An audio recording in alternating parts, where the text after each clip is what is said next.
ಇವಾಗ ನಾನೊಬ್ಬ ಮೀಮರ್ ಆಗ್ಬೇಕು ಹ್ಮ್ ಆಗ್ಬೇಕು ಅಂದ್ರೆ ನನ್ ಏನೇನು ಸ್ಟಾರ್ಟಿಂಗ್ ಏನೇನ್ ಮಾಡ್ಬೇಕಾಗುತ್ತೆ? ಸ್ಟಾರ್ಟಿಂಗ್ ನೀವು ಏನೋ ಬೇಸಿಕ್ ಬೀಮರ್ ಆಗಬೇಕು ಅಂದರೆ ನಂಗೆ ಫಾಲೋವರ್ಸ್ ಆಗಬೇಕು, ನಾನು ಬೆಳಿಬೇಕು ಅನ್ನೋ ಮೈಂಡ್ ಸೆಟ್ ಬಿಟ್ಬಿಡ್ಬೇಕು. ಅಪ್ಲೋಡ್ ಮಾಡ್ತಾನೆ ಇರ್ಬೇಕು. ನಿಮ್ಗೆ ಬರೋ ಥಾಟ್ಸ್ ಆಗಲಿ ಪ್ರತಿಯೊಂದು ಏನು ಬರುತ್ತೆ ಎಲ್ಲ ಅಪ್ಲೋಡ್ ಮಾಡ್ತಾ ಇರಬೇಕು. ಯಾವುದೋ ಒಂದು ಕ್ಲಿಕ್ ಆಗೇ ಆಗುತ್ತೆ. ಆ ಕ್ಲಿಕ್ ಆದಾಗ ನಿಮ್ಗೆ ಇಂಟ್ರೆಸ್ಟ್ ಬರುತ್ತಲ್ಲ, ಅಲ್ಲಿಂದ ಸ್ಟಾರ್ಟ್ ಆಗುತ್ತೆ ನಿಮ್ಮ ಜರ್ನಿ. ಓ ನೋಡ್ತಾರೆ ಜನ, ಹೋಗುತ್ತೆ. ಯಾವತ್ತಾದ್ರೂ ನೀವು ಮಾಡಿರೋ ಪೋಸ್ಟ್ ಯಾವ್ದಾದ್ರು ಸ್ಟ್ರೈಕ್ ಏನಾದ್ರು ಬಿದ್ದಿದೆ ನಿಮ್ಮ ಪೋಸ್ಟ್ಗಳ ಮೇಲೆ? ಸ್ಟ್ರೈಕ್ ಬಿದ್ದು ಪೋಸ್ಟ್ ಏನಾದ್ರು ರಿಮೂವ್ ಆಗಿದೆಯಾ? ಆ್ಯಕ್ಚುಲಿ ನನ್ನ ಪೇಜ್ ಸ್ಟ್ರೈಕ್ ಮೇಲೆ ನಿಂತಿರೋದು.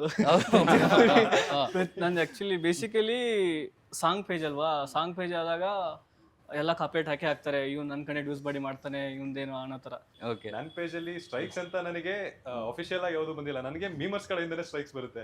ಇವಾಗ ಯಾರ್ದೋ ಒಬ್ರದ್ದು ಟೆಂಪ್ಲೇಟ್ ತಗೊಂಡಿರ್ತೀನಿ, ಅವರು ಬರ್ತಾರೆ, DMs ಅಲ್ಲಿ ಬರ್ತಾರೆ, ಕಮೆಂಟ್ಸ್ ಅಲ್ಲಿ ಬರ್ತಾರೆ, ನನ್ನ ಟೆಂಪ್ಲೇಟ್ ಎತ್ಕೊಂಡ್ಬಿಟ್ಟಿದ್ಯಾ, ನಂದಾಗ್ತಾ ಈ ಉಪೇಂದ್ರ ಒಂದು ಡೈಲಾಗ್ ಇರ್ತಿಯಲ್ಲ, ನನ್ನ ಹೆಂಡತಿ ನನ್ನ ಮಗಳು ನನ್ನ ಟೆಂಪ್ಲೇಟ್ ಅನ್ಕೊಂಡು ಕೆಲವರು ಬರ್ತಾರೆ.